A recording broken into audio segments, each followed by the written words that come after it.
Como todo o Brasil, a Paraíba enfrenta o desafio da pandemia do coronavírus. A doença avança pelo interior do estado e já chega perto das 2.000 mortes. Nessa situação de calamidade, os mais prejudicados são os mais pobres. E tem sido eles o foco principal do trabalho da senadora Daniela Ribeiro, do PP, com quem conversamos agora sobre este e outros temas, porque a Paraíba é assunto de Estado.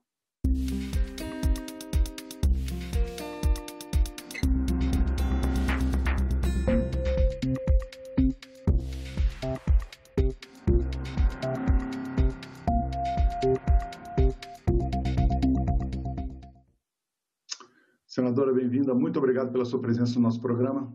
Eu que agradeço, Silvio. É uma alegria estar com vocês e com os telespectadores da TV Senado. Muito obrigado. Vamos começar pelo assunto da Covid-19. Como a gente citou aqui na abertura do programa, o coronavírus avança pelo interior da Paraíba. Entre abril e início de agosto, agora do mês, os casos de Covid no interior já correspondem a 74% do total. A incidência na capital, João Pessoa, desceu de 70% para 26%, uma transferência realmente impressionante do início da pandemia para o momento atual que a Paraíba está vivendo. É uma informação preocupante, né, senador? Já que o interior, em geral, é menos aparelhado para enfrentar uma doença com essa força, né? Na realidade, já havia uma expectativa, né, acerca dessa realidade que se aproximava. Tanto assim que não só o país como um todo, todos os países que já vieram antes de nós com a pandemia, né? Isso era fato, uma doença que chegava primeiro, vamos dizer, através das elites, aviões, né? E que vinham por aviões e que pegavam primeiro as capitais e que das capitais se espalhavam para o interior.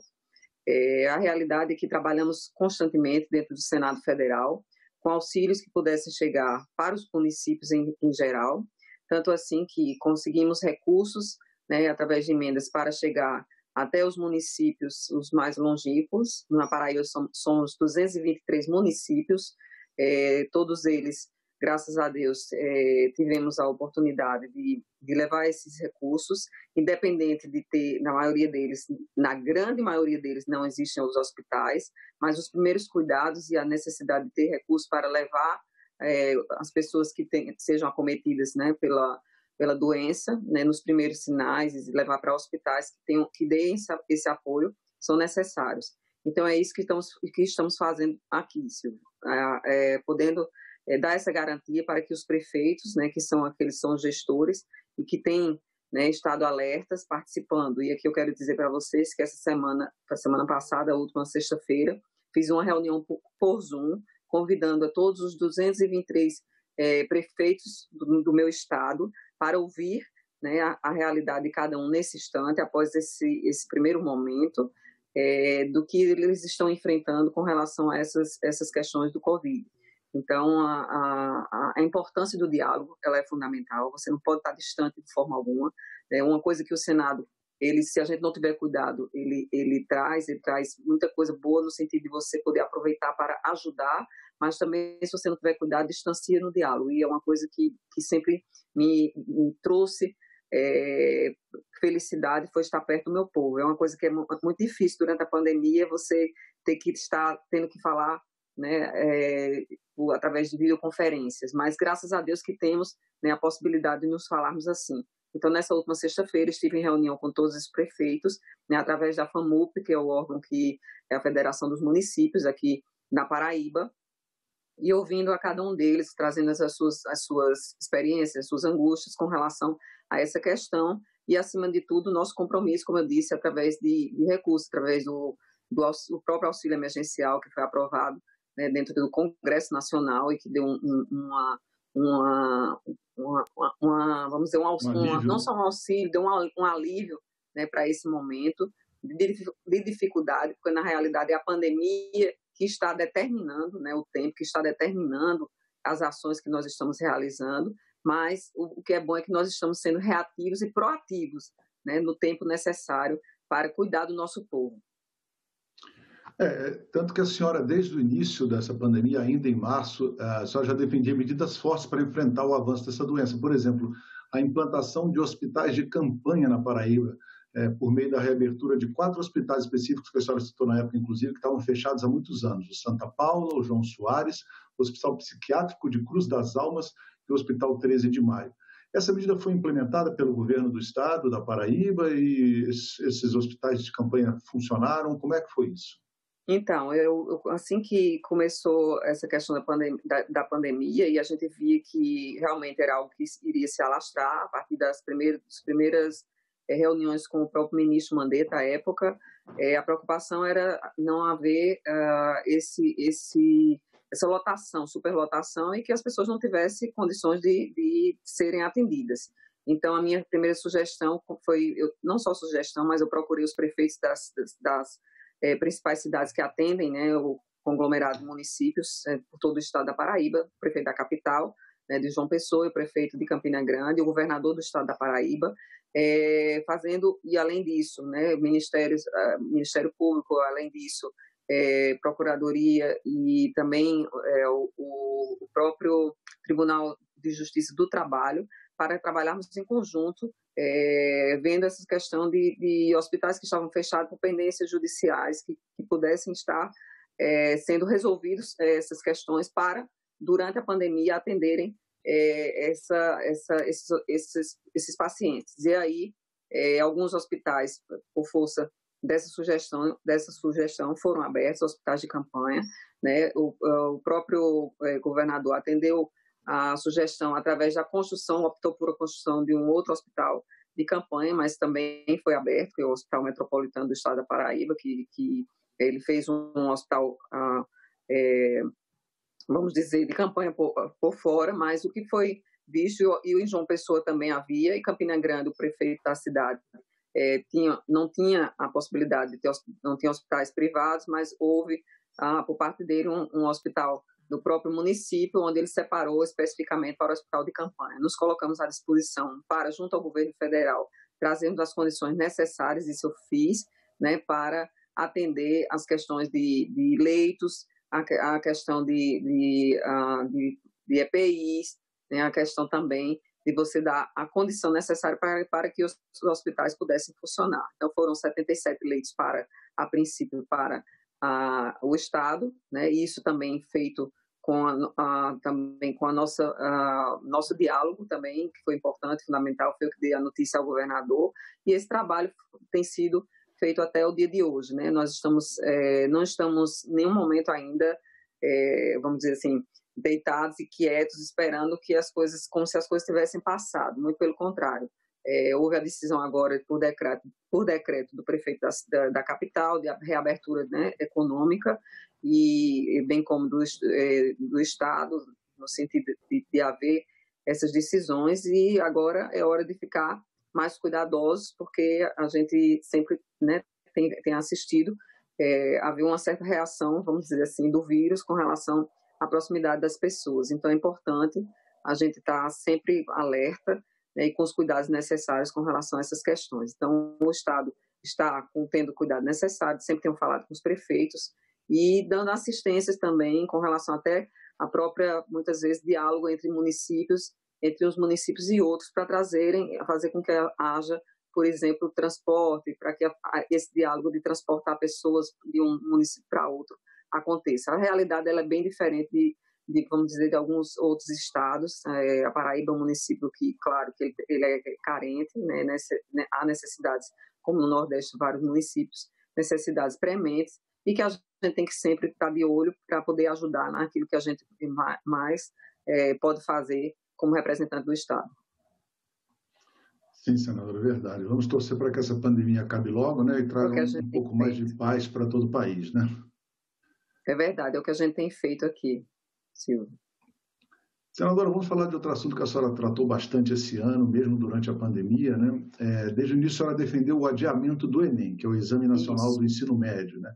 A senhora chegou a ter um projeto seu aprovado no Senado por 75 votos a 1, quando o governo federal ainda insistia em manter a data originalmente prevista para o exame, né? A senhora pode explicar para a gente por que a senhora, desde o início, defendeu arduamente esse adiamento do Enem? Quais seriam as consequências da manutenção do Enem para a data prevista, especialmente para os alunos mais carentes? Então, justamente por vivenciar de perto, Silvio, a realidade do nosso país. Você vê, ontem o MEC anunciou que ontem saiu uma reportagem que o MEC anunciava que sequer sabia quantos por cento dos alunos tinham acesso à internet. Ou seja, a realidade nossa é que nem sequer existe conectividade para ter aulas, as aulas foram suspensas, então os alunos ficaram prejudicados, a maioria deles não existe a realidade, né, de uma minoria que a gente não pode jamais, aqui eu não estou de forma alguma, vamos dizer, condenando essa minoria de ter acesso, que tem acesso, né, mas a maioria não tem acesso à internet, à conectividade, a possibilidade de fazer aulas em casa, de estudar em casa. Né? A gente tem uma realidade que é bem diferente, que quando os alunos foram para casa, sequer tem esse acesso à conectividade e muitas vezes mora numa casa onde tem 2 cômodos e tem 8, 10 pessoas. Como poderiam estudar para um Enem? Além disso, as próprias escolas públicas não estão preparadas para isso. Não, as escolas públicas não estão preparadas, os professores têm condições de ensinar, né? Os alunos não têm essa condição, os professores também não estavam preparados para dar essas aulas. Então, era uma realidade que estava à nossa frente. A pandemia, ela mostrou várias, vamos dizer, abismos que a gente sabia que eles existiam, mas a gente pôde ver muito mais de perto. Então, pela sensibilidade, minha formação é em pedagogia, eu fui professora, então conheci de perto a realidade também, né, da sala de aula no interior do meu estado, né, na própria periferia do meu estado. Então, eu sei muito bem, conheço a realidade. Então, não adianta a gente fazer de conta. Tantas coisas que foram canceladas, que foram adiadas pelo mundo afora, eventos importantíssimos, e a gente fazer de conta que está ensinando e que os alunos estão aprendendo, ignorar o que os alunos estavam dizendo, e tantos alunos estavam testemunhando. Né? Agora mesmo, já outra grita, os alunos estão dizendo, muitos já estão dizendo que não tem condições de fazer a aula, fazer prova de Enem com 4 horas e meia de prova com a máscara no rosto. Isso já é algo que você vai ter que escutar. Então, a gente vai ter que vivenciar. O próprio MEC voltou atrás depois, dizendo que ia adiar, fez uma consulta pública, mas na consulta os alunos pediram que fosse feita a prova em maio, a maioria, 50%, quase 50%, e o MEC ignorou e marcou essa prova para janeiro. Então, na realidade, nós estamos atentos. Nessa prova de janeiro, diante disso, os alunos já estão se manifestando, dizendo que, se for pelo edital, se for para ser feito com máscaras, né, pelo regulamento, com máscaras, 4 horas e meia de aula com a máscara, que não existirá condições para fazer. Então, a gente vai ter que respeitar uma realidade que a gente não sabe até lá como é que vai estar. É o que eu digo sempre, a gente está vivendo hoje. Né? Hoje já sai uma notícia nova de que a possibilidade da extensão do decreto de calamidade. Então, nós não sabemos, era isso que a minha luta foi essa. A gente não podia estar fazendo como se nada estivesse acontecendo. Vamos fazer o Enem como se nós estivéssemos vivendo uma pandemia, quando tudo estava sendo já cancelado, desde a Copa do Mundo. Aqui nós vivemos, vocês sabem que nós vivemos aqui festas juninas, por exemplo, que é um forte aqui na nossa terra. Né? A economia, move a economia, né, move os pequenos comerciantes, move as quadrilhas juninas que eles passam o ano inteiro, né, vivem desses recursos quando viajam pelo interior fazendo apresentações, os forrozeiros, os músicos, todo esse povo houve uma retenção, né, nos seus recursos, enfim. E é uma festa que move a economia porque traz gente de todo o país, não só para Campina Grande, que é tido como o maior São João do mundo, né, conhecido como o maior São João do mundo, quanto para todo o Nordeste. Então, isso tudo foi adiado e cancelado. Então, a gente imaginar, estou falando disso, fora os eventos internacionais, mundiais, né, como Copa do Mundo, como a Olimpíada, como, enfim, todos aqueles que foram cancelados. E a gente fazer de conta que o Enem, cancelando aulas, né, suspendendo aulas, fazer de conta que o Enem era apenas um faz de conta e dizendo que ia acontecer, era ignorar demais, né, a nossa realidade. Então, por isso que lutei e, graças a Deus, nós conseguimos esse adiamento. A senhora mencionou, inclusive, aí na sua resposta sobre o Enem, a questão do São João de Campina Grande, que todo mundo sabe, né, senadora? É o maior São João do mundo, né? Isso. Que Caruaru nos desculpe, estou brincando aqui, não quero a confusão com os vizinhos pernambucanos, vocês dois têm os melhores São João do mundo. Isso, Caruaru Acabaram fazendo uma festa virtual lá, como é que ficou, senadora? Vai ter São João esse ano, mesmo que não seja em junho? Não, foi cancelado, o prefeito, nós fizemos na cidade, foi feito um São João virtual, e houve o cancelamento, o prefeito ainda na expectativa, né, fez um adiamento para o mês de outubro, como eu disse, né, na expectativa de que pudesse ser feita a festa, ainda naquela expectativa de que abril iria melhorar, maio, junho, enfim, e a pandemia foi ditando, até que o prefeito compreendeu que não havia mais nenhuma expectativa para que esse ano pudesse ocorrer. Então, semana passada, o prefeito anunciou, acho que foi na última sexta-feira, o cancelamento definitivo do São João deste ano, de 2020, de Campina Grande. Então, Caruaru, Campina Grande, Petrolina, que também manda meu abraço para o nosso amigo e aí senador e nosso prefeito, enfim, todos os amigos, porque na realidade somos amigos, irmãos nordestinos e todos nós respeitamos as nossas festas, visitamos e conhecemos, e acho que a gente aprende uns com os outros. Campina Grande, sim, é o maior São João do mundo, respeitando os outros, bons São Joões, maravilhosos São Joões, mas aqui nessa terra são 30 dias de festa, 30 dias onde as pessoas, como eu disse, né, foi uma festa extremamente familiar, e onde as pessoas, onde a cidade realmente tem a sua economia, né, tem na sua economia também, né, move a economia, move restaurantes, bares, a gente movimenta a cidade, hotéis, tudo isso teve um peso muito forte, né, na perda dessa festa que é tão importante, né, para a cultura, né, da nossa terra. E é óbvio que foi uma perda para todo o Nordeste como um todo. Verdade, senador. E a senhora, no exercício do mandato parlamentar, com seus colegas, só pode fazer isso que a senhora está fazendo, procurar contribuir dentro do parlamento para melhorar a situação do Brasil e do povo brasileiro. Um dos exemplos disso foi um projeto que foi aprovado, o projeto PL 1075, com apoio forte seu, que é o projeto que a senhora chamou de um voto a favor da cultura, porque esse projeto destinou recursos emergenciais para o setor, que é, de fato, um dos mais atingidos pela pandemia, como a senhora mesmo já citou o caso do São João de Campina Grande, que movimenta a economia da cidade durante meses e que esse ano realmente não aconteceu. Como a aprovação desse projeto foi recebida pelos artistas paraibanos, senadora? Então, Silvio, veja bem, a importância, como eu disse, da cultura em geral. Eu sou uma pessoa que sou apaixonada pela cultura, fui secretária de cultura do meu estado. Os artistas, assim, eles são... E artistas, a gente fala na cultura como um todo, porque a gente fala de teatro, a gente fala de dança, a gente fala, né, de cantores, a gente fala daquelas pessoas que dependem de aglomeração, que são os últimos, provavelmente, que vão retomar suas atividades.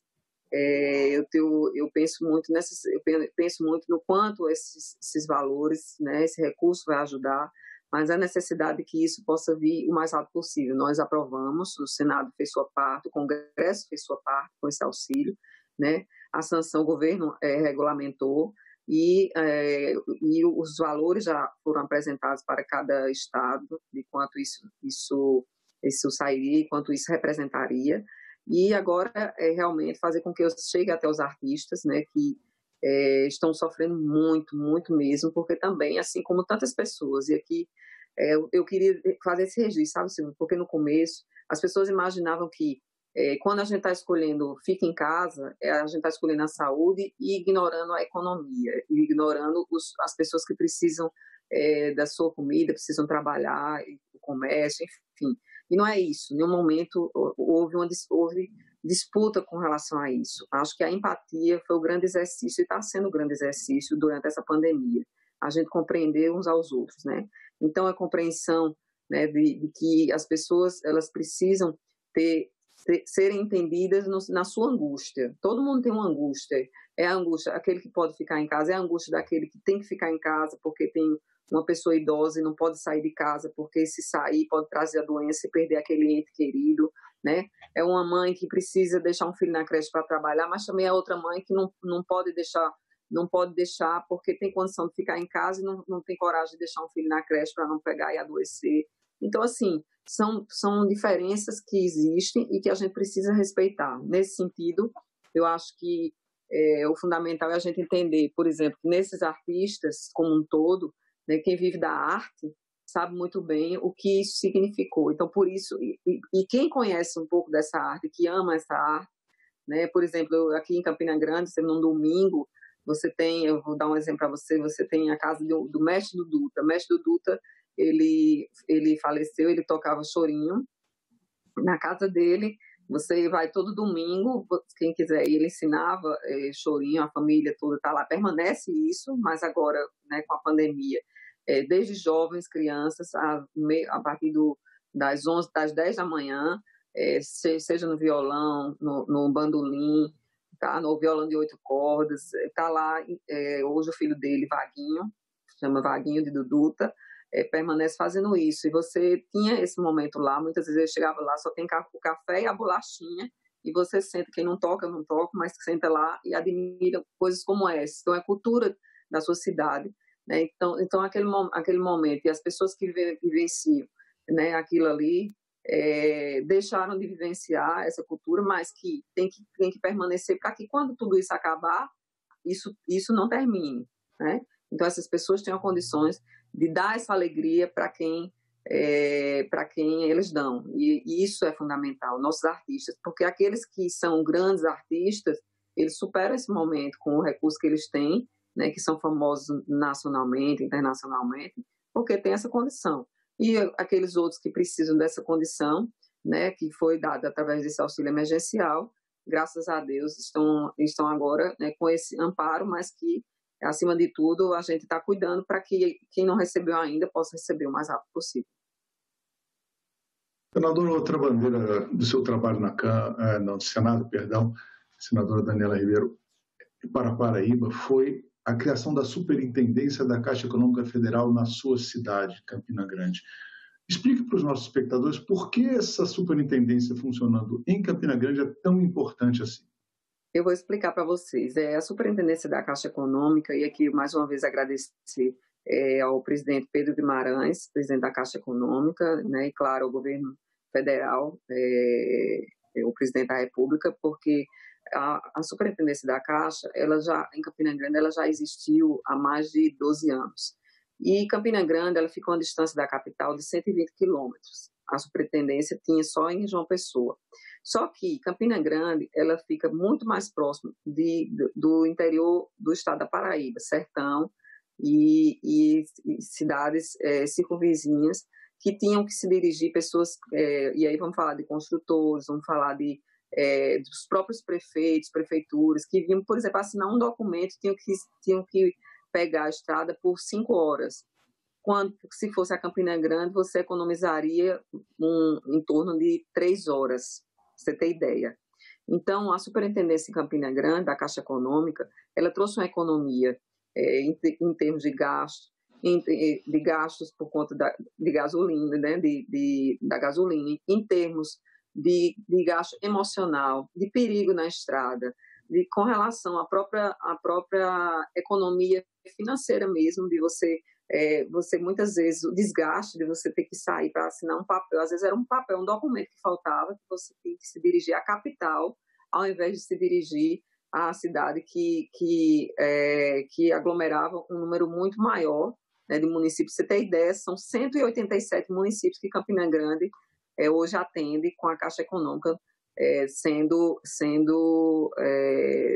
com a superintendência tendo sido aberta em Campina Grande. Então, vamos dizer assim, foi uma luta que o Sinduscom abraçou junto conosco, e aí esse pedido foi feito ao presidente Pedro Guimarães, que com a sensibilidade dele, com relação a vamos dizer, bastou a gestão, né, que foi uma gestão que foi feita para que pudesse ter uma rearrumação e atender esse pedido que ele viu não só em Campina Grande, na Paraíba, como em alguns outros estados que tinham a mesma necessidade, que atenderia muito mais os seus clientes com relação a essa rearrumação. Então, para Campina e aliás, 137, mais 137 municípios foi fundamental. Então, não foi só Campina Grande atendida, foram esses 137 municípios também que foram atendidos ao ser instalada essa superintendência em Campina Grande em 2019. E o que é interessante, o pedido foi feito, vamos dizer, em um dia, em 3 meses,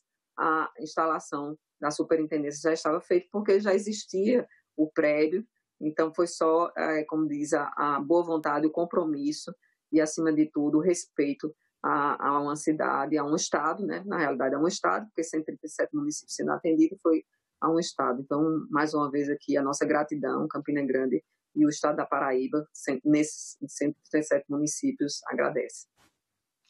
Senadora, nós já temos ainda 1 minutinho e meio de programa. Vamos conversar um pouco sobre a triplicação da BR-230 na Paraíba, né? Que é o último assunto do nosso programa de hoje. As obras andaram paralisadas e foram retomadas. A senhora participou desse esforço. Resumir aqui para a gente a importância dessa triplicação desse trecho da BR ali perto da capital do estado. Então, na realidade, essa BR ela é super importante, porque primeiro ela vem para Cabedelo, ela sai, né, para o Porto de Cabedelo, o porto que Cabedelo é vizinho a João Pessoa, região metropolitana, né, o município de Cabedelo, é onde tem o nosso porto, sai o escoamento da cidade. É fundamental também onde fica vamos dizer, praia de veraneio, onde tem muita movimentação, onde no final do ano, dezembro, janeiro, fevereiro, ela tem uma série, vamos dizer assim, de deslocamento muito forte, né, por conta dessa junção de situação, e havia esse desejo, tinha começado as obras e de repente tinham sido paradas, e aí nós tivemos, por vezes, com relação no DENIT, né, toda a bancada da Paraíba, e fizemos a cobrança com relação a essa questão para a continuidade da obra. Uma importância também que com relação a essa questão é que não havia uma justificativa para que isso ocorresse, até porque pela importância, como falei, dessa obra. E aí fizemos a sugestão para que o Exército pudesse continuar a obra e que dessa forma nós paraibanos, pudéssemos ver, né, essa obra que é desenvolvimentista para nosso estado acontecer. E assim foi feito, né? O ministro Tarcísio fez o anúncio e nós estamos agora vendo a continuidade dessa obra sendo feita. Então, para todos nós, isso foi muito importante, né, para os paraibanos como um todo, né, e agora, com toda certeza, haveremos pela data que foi dada, né, em 2021, a finalização também dessa obra. Senadora Daniela Ribeiro, muito obrigado pela sua presença no nosso programa. Eu que agradeço, muito obrigada a vocês. Espero nos próximos meses a gente estar junto aí para fazermos pessoalmente, né, esse programa, e com muita alegria dar um abraço a vocês, que Deus abençoe, se cuidem, em breve estaremos juntinhos. Muito obrigado, senadora, o mesmo para a senhora. Lembro aos nossos espectadores que acompanharam a gente aqui nesse programa que essa entrevista já está disponível para você baixar ou compartilhar no nosso site, senado.leg.br/tv, ou então no nosso canal do YouTube. E você também tem ele disponível nas plataformas de áudio em podcast. Obrigado pela sua companhia e até o próximo Assunto de Estado.